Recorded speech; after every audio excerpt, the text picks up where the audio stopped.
본문을 주의하는 것이 아니고요. 여기 성령이 이 말씀 때문에 오늘 본문을 택했는데요. 오늘 말씀 제목이 삼위일체와 성령의 영원한 신격이기 때문입니다. 성령님에 대해서 또 삼위 하나님에 대해서 좀 더 나누려고 합니다. 네, 우리 간단하게 복습하는 거, 계속 우리 자신에 관한 지식이 하나님께로 우리를 이끈다라는 것들을 늘 마음에 두고, 우리가 성경에서 또 삶의 가운데 내가 비참하구나, 내가 죄인이구나, 이게 기독교인에게는 멸망의 소식이 아니고요, 기쁜 소식이에요. 그러면 성령님이 나를 하나님께로 인도하겠구나. 네, 그래서 낙심이 오히려 소망이 되어지고 그 비참함이 하나님의 영광에 참여하는 은혜가 있습니다. 그리고 하나님이 정말 주권자 하나님을 아는 주권자 하나님에 대한 신앙이 우리의 이제 신앙 전반과 삶에서 일어나는 많은 일들에 대한 해석과 믿음을 다르게 합니다. 우연히 일어난 일인가, 아니면 저 사람이 한 일인가, 내가 한 일인가가 아니라, 요셉이 대표적이잖아요, 그렇죠? 형들이 했지만 당신들이 한 것이 아니고 하나님이 하셨다라는 그 믿음, 모든 선한 것이 하나님께로 흘러나옵니다.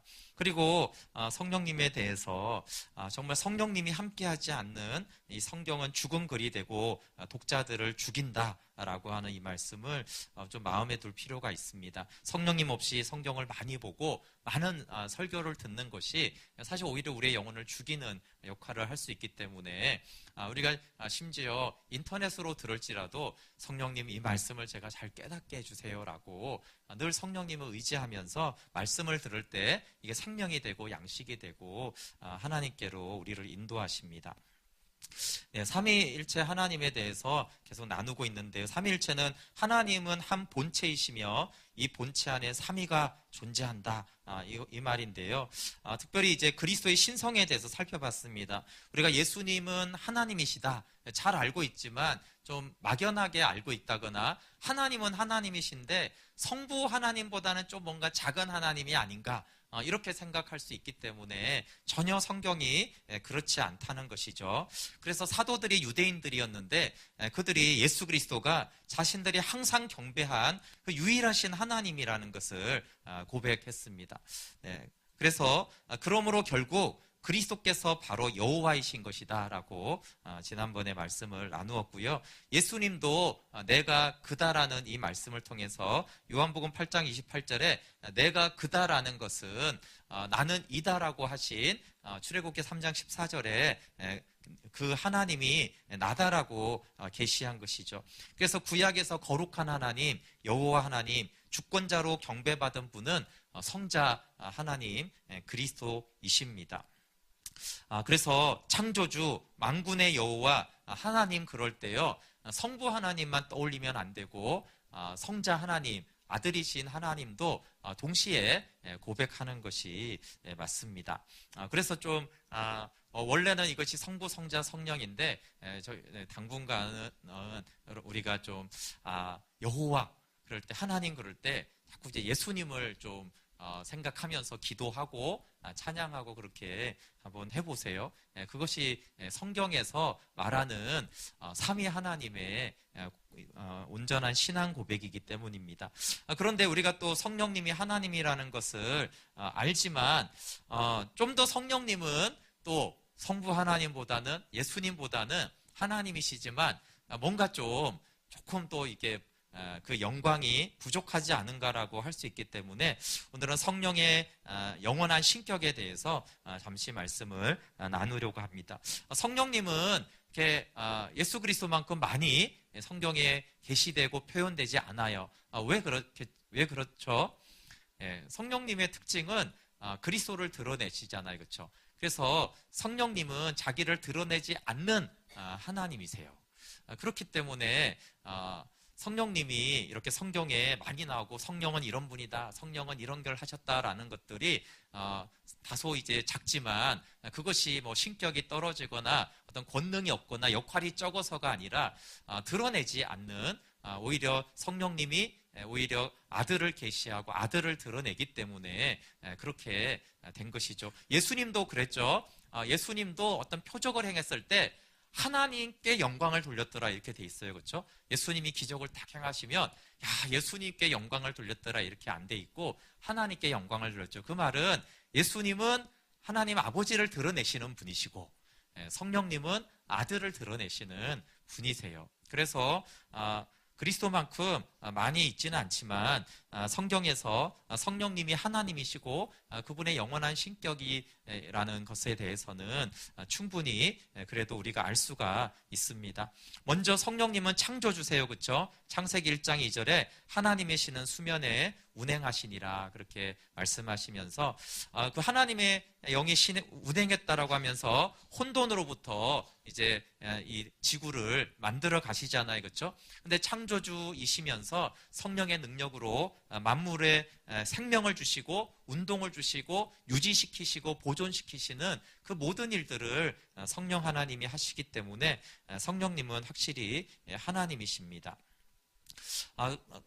그것보다 더 중요한 것이 있어요. 이 만물 안에 이 생명을 창조하고 보존하고 또 이렇게 씨앗에서 나무가 나게 하는 이런 모든 것들이 성령님이 하나님이시다라고 우리가 당연히 할 수 있는데 더 놀라운 것은 새 생명에 대한 것이에요.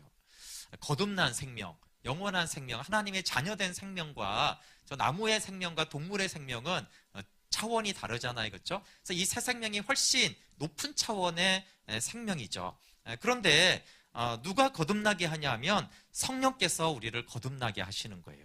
그러니까 성령께서 새 생명을 주시고 새 생명으로 거듭나게 하시잖아요. 그렇기 때문에 성령님은 이 새 생명의 중생의 창시자이시면서 영생의 창시자세요.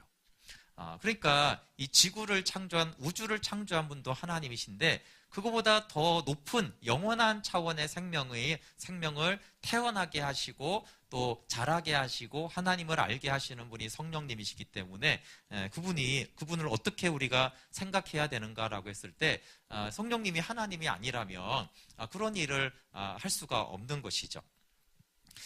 그리고 성령에게도 성자에게 속한 신성이 여러 가지 이제 표현되어 있는데요.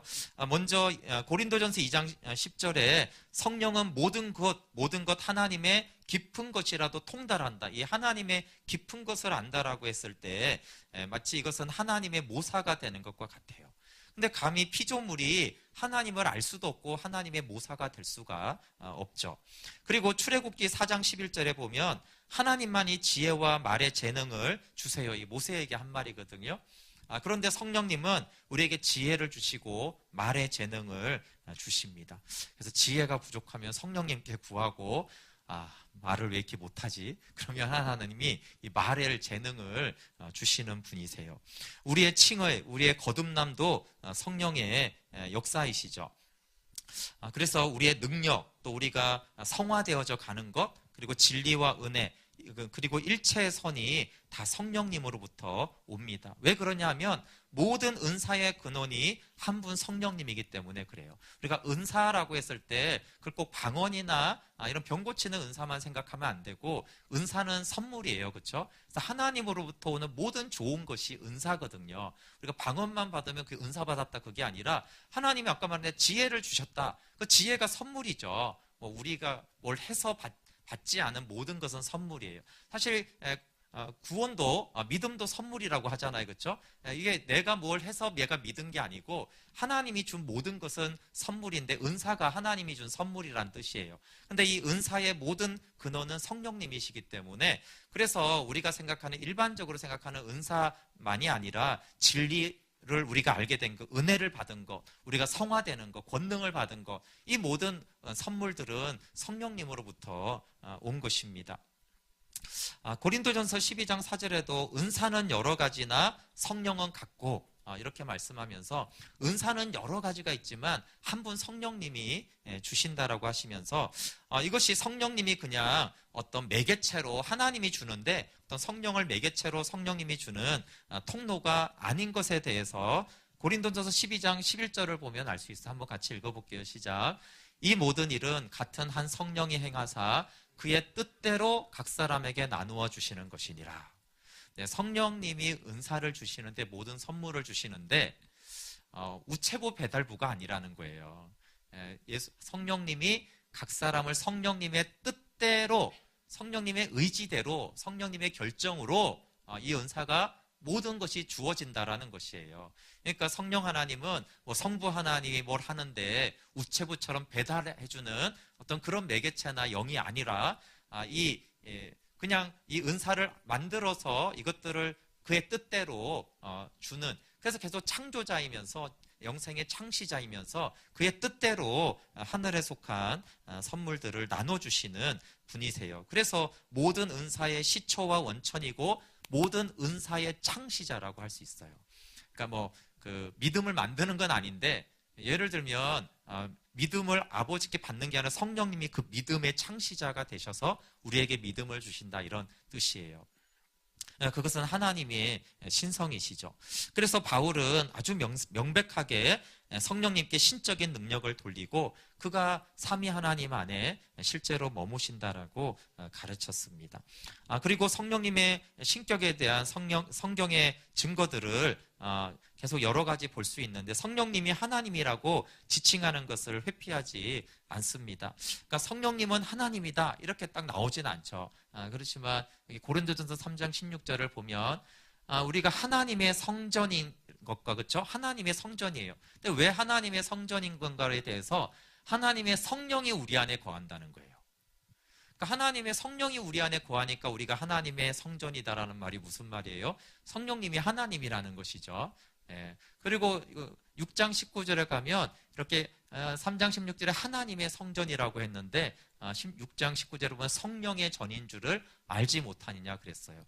그래서 하나님의 전, 성령의 전 이랬으니까 똑같은 말이죠. 그러니까 성령님이 하나님이시다, 이런 표현들로 성령님이 하나님이신 것을 우리가 알 수 있어요. 그리고 사도들이 성령님과 하나님에 대한 이 단어들을 이렇게 그냥 같이 써는 것들을 여기 말고도 여러 군데서 볼 수 있는데요. 사도행전에서 아나니아라는 사람을 책망했을 때 네가 성령을 속이고 이렇게 말을 했어요. 성령을 속이고 그리고 바로 뒤에 사람에게 거짓말한 것이 아니고 하나님께로다. 그러니까 성령을 속였는데 누굴 속였다고 말해요? 하나님을 속였다, 이렇게 말한단 말이에요. 그러니까 이제 성령님이 하나님이신 것이죠. 성령을 속인 것이 하나님을 속인, 하나님 속인 것이 성령님을 속인 것이다 라고 하면서 성령님이 하나님이시다. 그러니까 사도들이 성령님이 이렇게 말하기도 했고 하나님이 이렇게 말하기도 했다는 것이에요. 이사야 63장 10절도 이 하나님이 노하셨다라는 표현에 대해서 주의 성령을 근심하겠다라고 말씀하고, 성령님이 여기서 성령을 거역하면 사하심을 얻지 못한다라는 것도 성령님의 신성에 대해서 예수님이 말씀하는 거죠. 왜냐하면 어떤 피조물에 대해서 죄가 있는데 용서받지 못한다, 그거는 사실 있을 수가 없는 일이거든요. 네, 신구약을 비교하면 조금 더 명확한데 오늘 제가 사도행전 28장 25절을 읽은 이유인데요. 이사야 말씀을 인용한 거예요. 이사야 6장 9절에 여기 여호와께서 이르시되 너희가 듣기는 들어도 깨닫지 못할 것이고 보기는 보아도 알지 못하리라. 되게 유명한 구절이죠. 그런데 이것을 이제 사도 바울이 이렇게 인용을 한 것이에요. 여기서 여호와께서라고 했는데 성령이 선지자 이사야를 통하여 말씀하셨다라는 거예요. 그리고 내용은 똑같잖아요. 그렇죠? 너희가 듣기는 들어도 도무지 깨닫지 못하며. 그러니까 이 이사야 6장 9절을 인용한 것이 확실해요. 그런데 여기는 여호와께서 말씀하셨고 사도 바울은 성령이 말씀하셨다, 이렇게 말씀하는 거예요. 그래서 여기도 또 하나님이라는 단어가 아니라 여호와잖아요. 그렇죠? 여호와는 야훼, 하나님이세요. 나는 스스로 있는 자다라고 하신 그 여호와가 성령이다라고 바울이 말하고 있는 것이에요. 그리고 구약의 선지자들이 만군의 여호와의 말씀, 만군의 주의 말씀이라고 구약 선지자들이 말씀을 전했잖아요. 그렇죠? 그러니까 이사야 6장 9절 한 구절만 그런 것이 아니고요. 여기 한 구절만 특이하게 여호와가 그걸 성령이 이렇게 했다, 그게 아니라 통째로 성령이 하셨다라는 부분이 이 베드로후서 1장 21절이에요. 그러니까 구약의 모든 선지자들이 만군의 여호와가 내게 이렇게 이제 고백한 것에 대해서 예언은 이 구약이죠, 그렇죠? 구약의 모든 선지 예언서들은 예언자들이 한 말은 성령의 감동으로 받은 사람이 했다라는 거예요. 그러니까 모든 구약의 예언자들에게 말씀하신 분이 성령 하나님이다라고 말하는 거예요. 그러니까 앞에 요거는 하나의 샘플일 뿐이고 요 구절만이 아니라 모든 선지자들의 모든 말씀이 다 성령의 감동으로 성령께서 하셔서 그 예언자들이 예언을 했다라고 말하는 거예요. 그러니까 이 말씀은 굉장한 말씀이에요. 그러니까 여호와가 말씀하시느라 이 모든 것들을 성령이 말씀하시니라고 바울처럼 이렇게 해도 성경이 이걸 다 인정하고 있다라는 것이에요. 그러니까 그리스도와 사도들은 이것을 예수님도 그랬고 사도들도 구약의 모든 말씀하신 분이 성령 하나님이다라는 것에 대해서 거침없이 말씀을 하신 것이에요. 그래서 이게 이제 칼빈이 한 말인데요. 이렇게 결론을 내리는 거예요. 그러므로 탁월한 의미에서 모든 예언의 저자이신, 모든 예언서의 선지자들에게 말씀한 분은 성령님이시다, 이렇게 해도 동일하다는 거예요. 그래서 모든 예언의 저자이신 성령님이야말로 참되신 여호와라고 말하지 아니할 수 없는 것이다. 성령님이 여호와다라는 거예요.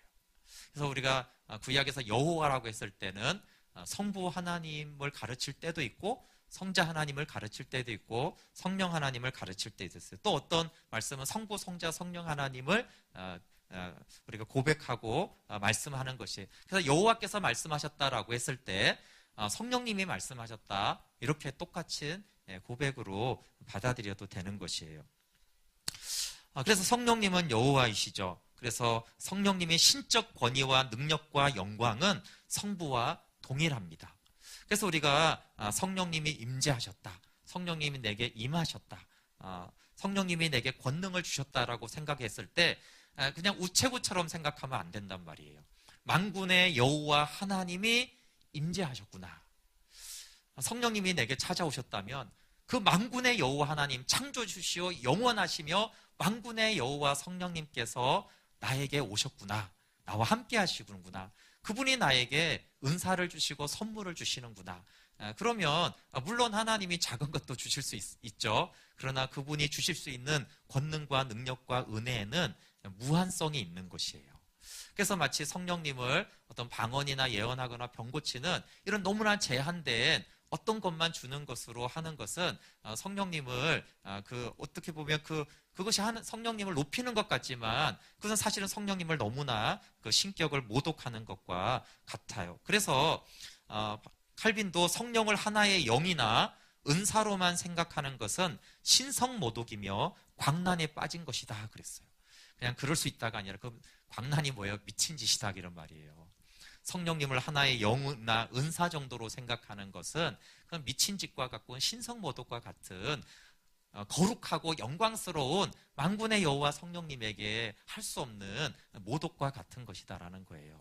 그래서 우리가 몰라서 가끔 그럴 수는 있지만 성령님에 대해서 또 사실 이제 그렇게 생각하고 우리가 성령님이 우리에게 무슨 선물을 주실 수 있나 생각했을 때 정말 엄청난 것들을 당연히 주실 수 있는 하나님이시죠.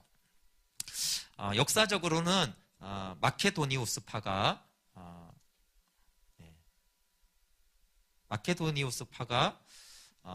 360년경에 죽었는데 이 사람이 영을 다만 인간에게 부어지는 은혜의 은사로만 이해하려고 했어요. 성령 하나님을 은혜의 은사로만 이해하려고 한 것에 대해서도 칼빈이 이 사람은 광란에 빠진 거다, 이렇게 미쳐가지고 그렇게 성령님을 너무나 그 영광스러운 하나님을 격하시켰다라고 말하고 있어요. 그래서 성부, 성자, 성령 하나님이 자존하시고 영원하시고 거룩하시며 무한하시고 그분이 전지전능하신 분이시고, 그래서 전지전능하신 성령님, 영원하신 성령님, 그런 모든 하나님에게 우리가 붙이는 그 존귀와 영광을 성령 하나님에게 붙이는 것이 옳습니다. 우리가 이제 성부, 성자, 성령에 대해서 봤기 때문에 삼위의 구별성과 일체성에 대해서 좀 생각해 볼 필요가 있어요. 그러면 이제 성부 하나님이 여호와도 되시고, 성자 하나님이 또 여호와도 되시고, 성령 하나님이 여호가 되시고, 그러면은 이제 삼신론이 될 수 있잖아요. 그렇죠? 우리는 세 하나님을 믿는 것인가, 이렇게 또 오해할 수 있기 때문에 삼위의 구별성과 일체성, 하나님의 하나 되심에 대해서 또 삼위의 구별에 대해서 좀 잠깐 말씀하려고 그래요. 삼위일체가 좀 낯선 것은 성경에 삼위일체 이렇게 안 나오니까 그래요. 그렇죠? 성경에 삼위일체 이렇게 안 나오죠. 근데 아까 말한 성령님도 하나님이다 이런 문구는 없어요. 그러나 성경을 자세히 살펴보면 성령님이 하나님이시구나를 알 수 있듯이 성부, 성자, 성령 하나님이 그 삼위 하나님, 완전한 독립적인 하나님이 하나이다라는 것을 또 알 수가 있는데, 여기 세례에 대해서 이게 아버지와 아들과 성령의 이름으로 세례를 베풀고, 이렇게 이제 세례에 대한 유명한 구절이잖아요. 그렇죠? 근데 아버지와 아들과 성령 하나님이 한 분이시기 때문에 믿음도 세례도 하나예요. 그래서 에베소서 4장 5절에는 주가 한 분이시기 때문에 세례가 하나다라고 하죠. 그래서 성부, 성자, 성령 하나님이 하나이시다 그런 거예요. 근데 이렇게 표현에서는 한 분이라고 나오는데 삼위일체라는 뜻이 세 분 하나님이 한 분이라는 것이 아니에요. 좀 비슷한 것 같은데 삼위 하나님이 하나다라는 거예요. 삼위 하나님이 한 분이라고 그러면 잘못된 것이고, 그럼 말이 안 맞죠. 삼위 하나님이 하나이시다라는 거예요. 그래서 위에 삼위 하나님의 하나 되심에 대한 것이에요. 삼위 하나님이 하나이시다. 그것이 이제 삼위일체입니다. 신앙의 종류가 여럿이라면 신도 여럿이어야 되잖아요. 그렇죠? 그런데 주도 한 분이요 믿음도 하나라는 거예요. 그리고 세례도 하나인 거죠. 신앙은 한 하나님을 바라보고 연합하고 의존하는 것입니다. 그렇기 때문에 하나이신 하나님의 본질 안에 하나님으로 알려진 삼위가 존재하는 것입니다. 이렇게 하나이심에 대한 성경의 말씀이 있고, 또 하나는 구별이에요. 그래서 또 구별을 말하면은 그러면 한 분 하나님이 창조 시작할 때는 성부였다가 또 구속할 때는 성자였다가 권능을 줄 때는 성령이신가, 그렇게 일신론이라고 생각할 수 있기 때문에 삼위가 구별된다라는 것을 알아야 되죠. 일신론은 유대교와 이슬람교가 일신론인 것이에요. 그래서 하나님이 이때는 성부로 나타나고 저 때는 성자로 나타나고 이럴 때는 성령으로 나타나는 것은 일신론을 믿는 것이에요. 그래서 그 하나님은 성경에 우리가 믿는 하나님이 아닌 것입니다. 성경은 성부와 말씀, 그리고 말씀과 성령을 구별합니다. 여기에서도 이게 좀 중요한 부분을 밑주셨는데, 성부, 성자, 성령은 실제적인 구별입니다. 그러나 분할이 아니에요.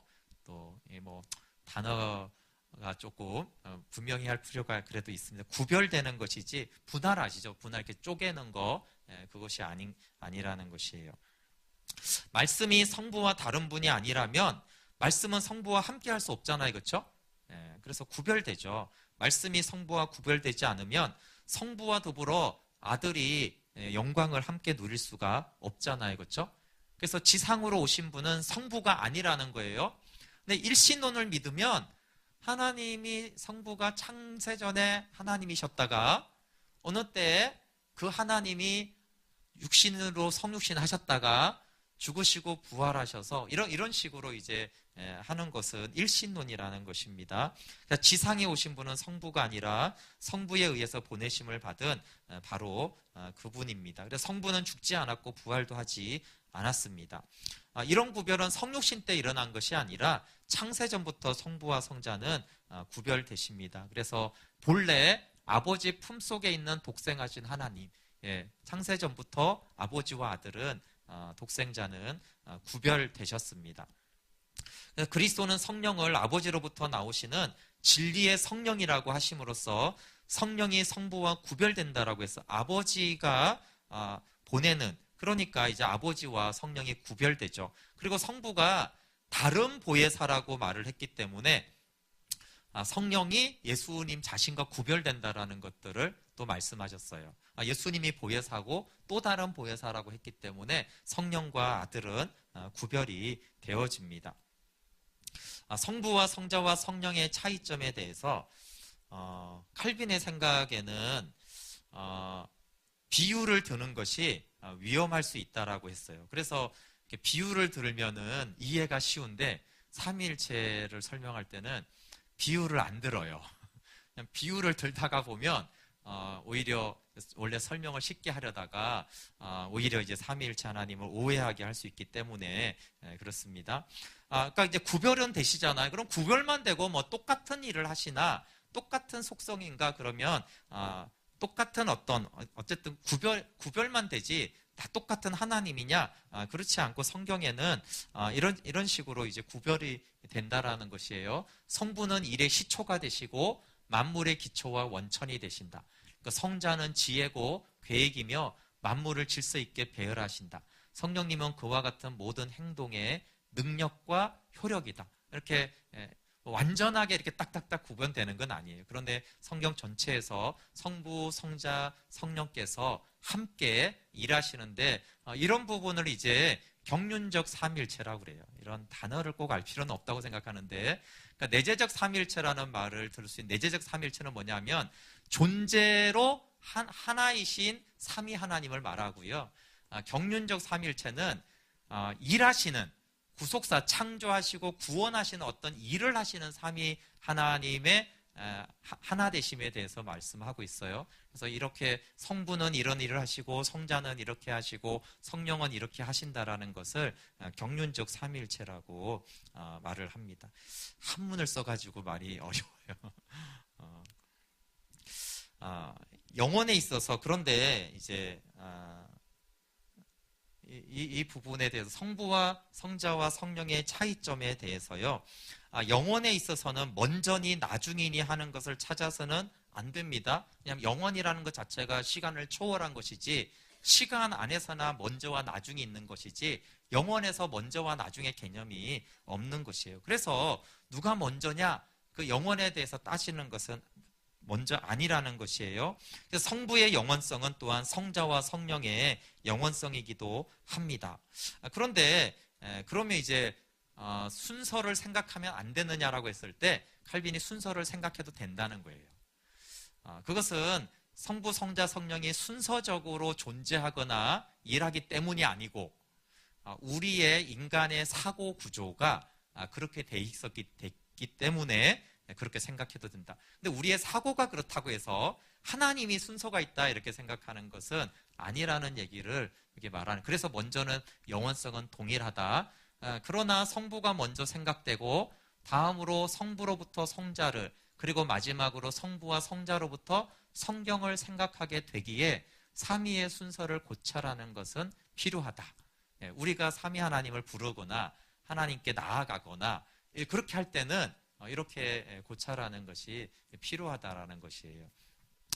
왜냐하면 여기 나오죠. 인간의 마음과 생각을 고려할 때 성자는 오직 성부에게서만 발생되며 동시에 성령은 성부와 성자에게서 발생된다라고 말한다. 그래서 아버지가 아들을 낳았다 이렇게 말하잖아요. 그렇죠? 그러니까 아버지가 아들을 그 성부에게서 성자 하나님이 나왔다 이렇게 말하는 것이에요. 그런데 이것은 인간의 마음과 생각을 고려할 때 그렇게 고백하는 것이 맞고 성경에도 내가 너를 낳았다 이게 성자 하나님에 대한 표현이기 때문에 옳다라는 것이에요. 그런데 이것을 마치 먼저와 나중으로 생각하면 안 된다는 거예요. 그러니까 그러면 성부가 먼저 계셨네. 아직 아들은 없었네. 나중에 아버지로부터 성부에게서 성자가 발생되었네. 이렇게 하면 안 된다라는 뜻이 이해 가시죠? 네. 그리고 그래서 좀 이게 알 것 같은데 헷갈리네 이렇게 할 것 같아서 어거스틴이 좀 이런 정리를 했어요. 제가 읽어드리면 너무 헷갈릴 것 같아서 같이 한번 천천히 읽어볼게요. 시작.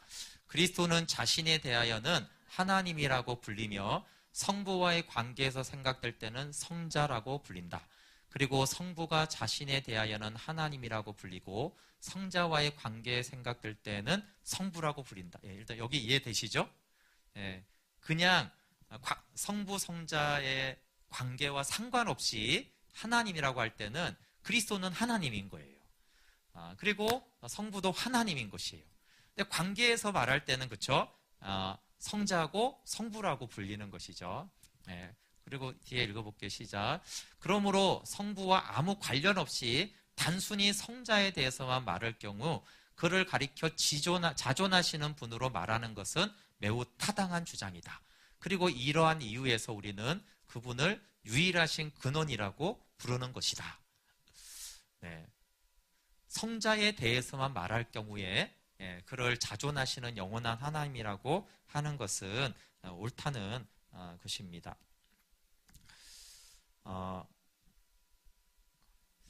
그러면서 이런 그 칼빈이 이 말을 인용하면서 이렇게 좀 말을 했어요. 공허한 사변보다는 어거스틴이 진술한 관계에 만족하는 것이 더욱 안전하다. 네, 이렇게 참 위대한 신학자들이 삼위일체 하나님에 대해서 이렇게 구체적으로 진술하면서 많이 할 말들이 있어요. 그게 어떤 거냐면 삼위 하나님에 대해서 사변하기 위해서 하려는 것이 아니라 우리가 경배하기 위하라는 것이에요. 삼위일체에 대해서 사변하기보다는 나는 차라리 경배하겠다 이런 표현을 서문에 쓰고 엄청난 분량으로 삼위일체 하나님에 대해서 논하는 거예요. 그러니까 신학자들이 사변을 하는 거예요. 생각을 하잖아요. 그렇죠? 그러니까 엄청난 분량의 삼위 하나님의 조직신학 책을 쓰면서 서문에 이렇게 말한다고요. 나는 사변하기보다는 차라리 경배하겠다. 그래서 이제 칼빈도 쭉 삼위 하나님에 대해서 말하면서 또 어거스틴을 소개하면서 그가 말하기를 내가 이런 걸 설명하고 이렇게 하는 것은 사변하려고 하는 것이 아니라 경배하기 위해서다. 이 진술에 나는 만족한다라고 합니다. 삼위일체 하나님, 그래서 하나님의 이름이 특수함 없이 언급될 때 하나님이라는 명칭을 성부를 지칭하는 것과 마찬가지로 성자와 성령을 지칭하는 것이에요. 그래서 우리가 하나님 그럴 때 성부만 자꾸 생각하면 안 되고 그 하나님이 성자와 성령이기도 하다라는 것을 고백하는 것이 더 성경적으로 바른 신앙입니다. 그러나 또 여기 이번에서 성자가 성부와 연합될 때 양자는 상호관계를 가지기 때문에 우리는 위들의 사이를 구별하는 것이에요. 그리고 각 위의 특성에는 일정한 순서가 있다라는 것이 아까 말한 성부에서 시작과 근원이 있는 것과 같습니다. 그래서 성부와 성자 또는 성부와 성령이 동시에 언급될 때 하나님이라는 명칭은 언제나 성부를 말한다는 것이에요. 네, 이해가 되시죠? 네, 아버지와 아들이 같이 있을 때 하나님이라고 할 때는 그것은 성부 하나님을 가르치고 지칭하는 것입니다. 그러나 이것이 성자와 성령의 신격을 손상시키는 것이 아니라는 것을 항상 염두에 둬야 됩니다. 우리가 여호와가 그리스도시고 또 성령 하나님이라는 것을 말씀을 통해서 살펴보았습니다. 바울도 여호와라는 이름을 설명 없이 그리스도에게 적용을 많이 했어요. 아무 설명 없이 그리스도가 여호와다 이런 식으로 신약에서 인용을 많이 했습니다. 근데 삼위일체 하나님을 우리가 왜 알아야 될까요? 이게 이제 신학교 때부터 저의 고민이었는데 삼위일체 교리는 기독교에서 가장 중요한 것이에요. 그런데 이 신앙생활하고 무슨 관계가 있는가라는 부분이 고민이죠. 그런데 삼위일체 하나님의 성부, 성자, 성령 하나님의 이 각각의 위격을 아는 것, 그래서 좀 전처럼 성령님이 그냥 어떤 물체나 매개체 이런 것이 아니라 그분이 만군의 여호와 하나님인 것을 아는 것, 그렇게 해서 그 성령님의 임재를 우리가 알고 때로는 은사도 받고 그 성령님의 권능을 힘입어 귀신을 쫓아내기도 해야 되잖아요. 그렇죠? 이제 그 성령님을 모르는 것, 그런 것들이 이제 삼위일체를 모르는 한 부분에 속하고요. 또 하나는 이 삼위 하나님의 관계성에 대해서 현대 신학자들이 많이 얘기하는 것들이 이제 적용으로 이제 좀 들어오면은 이게 소통하고 공동체하고 연관이 많이 있죠. 그렇죠? 하나님이 어떤 분이신가라고 했을 때 만약에 이슬람의 그런 유일신인 그런 하나님이라면 그 하나님은 소통하고 관계하고 교제하는 하나님이 아니잖아요. 그렇죠?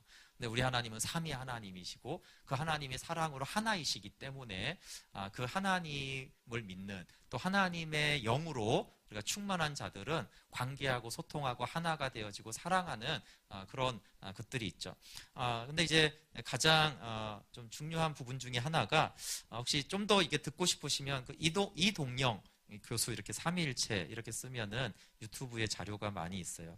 이분이 이제 바빙크라는 개혁주의 신학자에 대한 삼위일체론도 얘기하고 본인이 얼마 전에 책을 썼는데 그 책 이름이 송영의 삼위일체론이에요. 이분이 좀 강조하고 싶은 것이 뭐냐면 삼위일체 교리가 정립이 되고 삼위 하나님을 예배하고 신앙한 것이 아니라 초대 교회 때 그 예배 가운데 이미 성부, 성자, 성령 하나님을 예배하고 있었다라는 것이에요.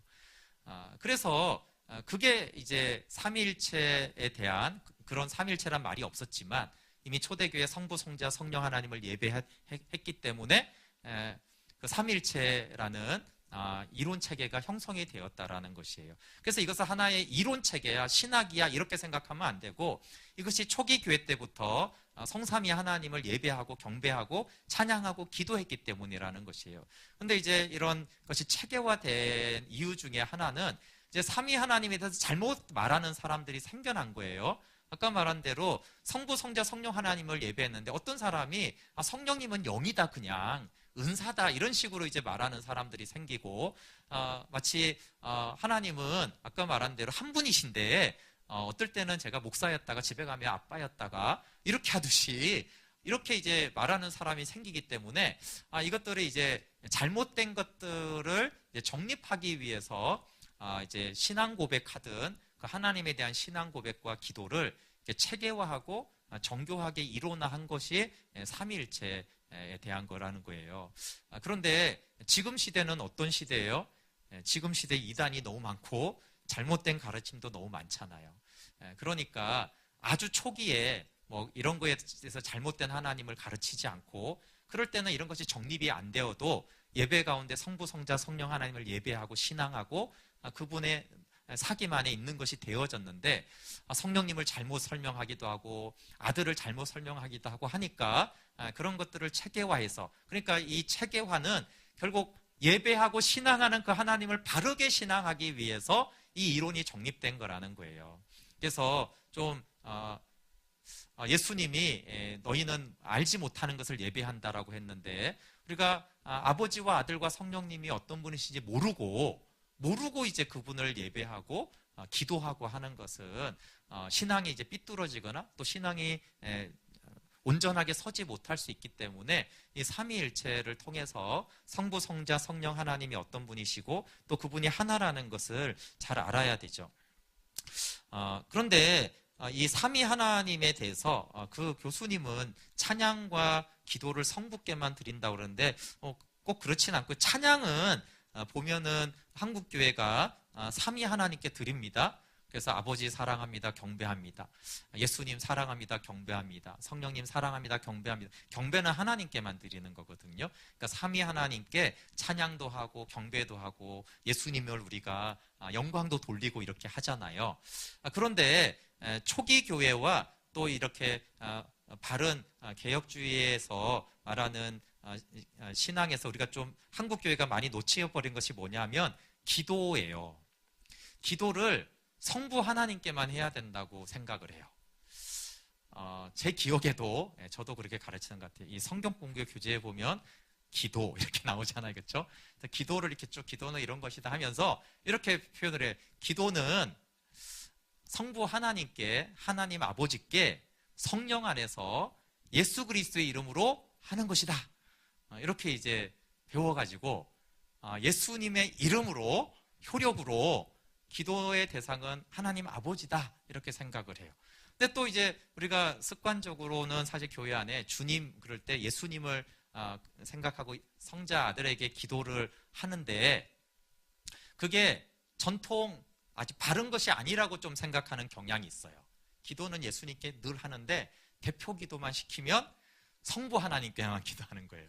왜냐하면 이게 기도의 정석이라고 생각하기 때문에 대표 기도에서는 성령 하나님 오늘도 우리에게 이렇게 해주시고 그런 부분들이 굉장히 적고 또 예수님께 성자 하나님께 하는 기도도 굉장히 적거나 없거나 그러고 이제 하나님 아버지께 성령 안에서 예수님의 이름으로 기도해야 된다 이렇게 이제 해서 대표 기도하는 많은 분들이 거의 대표 기도의 대상이 그러니까 이제 때때로 이제 혼자 기도하고 이렇게 기도할 때는 막 기도하지만 이렇게 기도를 성부 하나님께만 드려야 된다라는 생각이 많이 자리 잡혀 있는데 그것은 잘못된 건 아니죠. 네, 왜냐하면 성부 하나님 기도를 받으시고 영광받에 합당하니까. 그러나 성부, 성자, 성령 하나님이 동일하게 찬양과 경배의 대상이고 동일하게 기도의 대상이에요.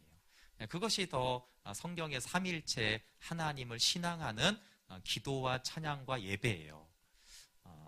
그래서 이제 이 교수님이 그걸 많이 강조해요. 기도를 성자와 성령께도 드려야 된다고.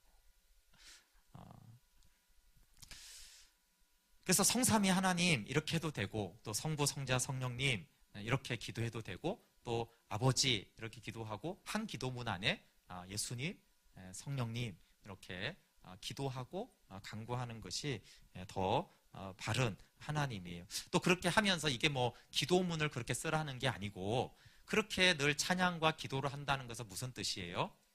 늘 성령님을 전능하신 만군의 하나님으로 신앙하고 있다라는 것이에요. 뭐 기도문을 그렇게 써라 이런 뜻이 아니고요. 늘 기도할 때나 찬양할 때나 그냥 걸어갈 때 주님 할 때도 그 성령님이 만군의 여호와다. 그러니까 성부 하나님의 그 신성과 영원성과 자존하심에 대한 그 동일한 고백을 항상 신앙에서 찬양과 기도와 우리의 예배 가운데 성자 하나님과 예수님과 아들과 성령님께도 마땅히 돌려야 된다라는 그걸 강조하는 것이에요. 문구를 뭐 그렇게 써야 된다 이런 표현이 말하는 것이 아닙니다. 그래서 저는 이제 들으면서 좀 일리가 많이 있다는 것을 들었어요. 이게 삼위일체 하나님에서 우리가 정확하게 정돈이 안 되니까 오히려 이렇게 뭐 잘못된 것은 아니지만 정말 성령님께 드려야 할 영광이 한국교회는 굉장히 적고 그냥 성부에게만 돌려지고 또 구속 이러면 또 예수님만 우리는 찾고 그런데 늘 성령 하나님 우리를 거듭나게 하셨고 의롭게 하셨고 우리를 성화하게 하시기 때문에 그렇게 동일하게 하는 것이 중요합니다. 그래서 여호와 하나님 이럴 때 성부라고만 생각하지 말고요. 또 우리는 이제 주님 그러면 또 하나님 그러면 성부, 하나님이 성부, 성자, 성령이라는 거예요. 그럼 또 주님 그러면 또 우리는 예수 그리스도 좀 이렇게 이제 하는데 주님도 주가 성부, 성자, 성령이시죠. 그리고 이제 성경에서는 신구약에서 구약은 당연히 주는 여호와 하나님이세요. 그런데 신약에서도 주는 많은 경우에 여호와를 말해요. 왜냐하면 이제 유대인들이 주라고 할 때는 그건 들으셨죠. 여호와라는 이름이 너무 거룩하니까 여호와라는 글을 쓰지 못하고 주라고 썼다고요. 아드나이라고 이렇게. 그렇기 때문에 주는 여호와 하나님을 말하는 것이었어요. 그러니까 신약에서도 사도들이 유대인들이기 때문에 주라고 말할 때 꼭 예수님만을 지칭하는 것이 아닌 거예요. 근데 이제 우리나라 입장에서는 주님 그러면 왜냐하면 또 예수님은 우리의 주님이십니다. 이렇게 또 배웠잖아요. 그렇죠? 예수님을 주인으로 영접해야 됩니다. 이렇게 배웠잖아요. 성부 하나님을 주인으로 영접해야 된다 이렇게 못 배우고 성령님을 주인으로 이렇게 못 배우니까 그러니까 그 배운 거에 의해서 주님은 예수님이지 이렇게만 또 이렇게 자꾸 이제 공식화하는 것들. 근데 이렇게 자꾸 공식화가 돼버리면 그것이 잘못된 가르침은 아니에요. 자꾸 공식화가 되면 어떻게 돼요? 삼신론이나 일신론이 자꾸 돼요. 그렇죠? 잘 생각해 보세요. 그 가르침이 잘못된 건 아니지만 그 가르침만이 모든 그 신앙의 형태가 되고 기도는 오직 아버지께로 이렇게 하거나 뭐 주님 그러면 주님은 예수님이시고 여호와는 성부시고 이렇게 하면은 이게 일신론이나 삼신론이 돼요. 그래서 이제 좀 간단하게 설명하기 위해서 그렇게 가르치는 것이지 성삼위 하나님이 세 분이신 하나님이 삼위 하나님이 하나이시다. 한 분이 아니고 하나이시다 된다라는 것이에요. 그래서 이렇게 여호와 하나님이라고 할 때 성자 하나님과 성령님께 고백하는 것, 또 주님이라고 할 때 그 주님이 성부이기도 하고 성령님이다라고 하고 우리가 그렇게 부르는 것이 결론은요, 그게 초대교회 신앙이었고 개혁주의 신앙이에요. 이렇게 신앙 고백하고 신앙생활하는 것이 가장 건강한 신앙이고 신학적으로 검증이 된 것이에요. 그런데 처음 듣는 건데 이렇게 하고 잘못은 아니지만 조금 이상한 거 아닌가? 이렇게 생각하지 마시고요. 그렇게 성경 공부 너무 짧은 걸로 배운 것이 잘못은 아니지만 그것이 오히려 이렇게 깊이 이제 배우지 않았기 때문에 우리 안에 한국교회 안에 그런 신앙이 형성이 됐기 때문에 오히려 여러분 이 기독교 강요 설명을 들으면서 낯선데 이상한데 그리고 칼빈이 말했고 목사님 말하니까 이단은 아니겠지만 이거 그래서 좀 이상한 거 아닌가? 그렇지 않고요. 바른 것으로 하고 성경적으로 하고 바른 신앙으로 하게 되면 이렇게 고백하는 것이 더 바른 것이에요. 근데 그렇지 않는다고 해서 잘못은 아니죠. 성부 하나님께 기도하는 것이 왜 잘못이겠어요, 그렇죠? 성부 하나님께 영광 돌리는 게 잘못은 아닙니다. 그런데 성부, 성자, 성령 하나님에 대해서 바른 신앙을 해야지 우리가 바른 하나님과의 교제를 하게 되어지기 때문에 그렇게 우리의 실제적인 교회 안에서 예배의 대상이 그렇게 고백되어지면 좋겠습니다. 함께 우리 찬양하고